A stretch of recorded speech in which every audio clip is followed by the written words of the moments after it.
சரீரன் செத்தவன் என்று சொல்லத்தகும் ஒருவனால் அவன் சரீரம் என்னாச்சு? செத்து போச்சு. சரீரத்தோட பலன் போயிடுச்சு. கர்ப்பம் செத்தவள், சாராள கர்ப்பம் செத்து போச்சு, அந்த பலன் போச்சு.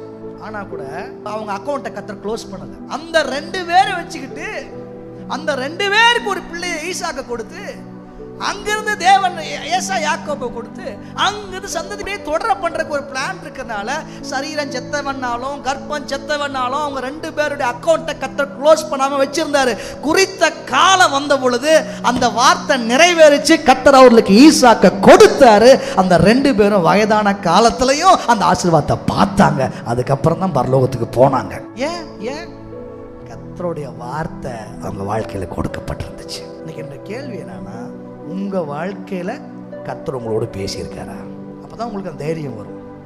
ஒரு வெளிச்சத்தை பார்க்காம இருக்கலாம், சூரியனை பார்க்காம இருக்கலாம், நட்சத்திரத்தை பார்க்காம இருக்கலாம், ஒரு கரையை கூட இன்னும் பார்க்காம இருக்கலாம்.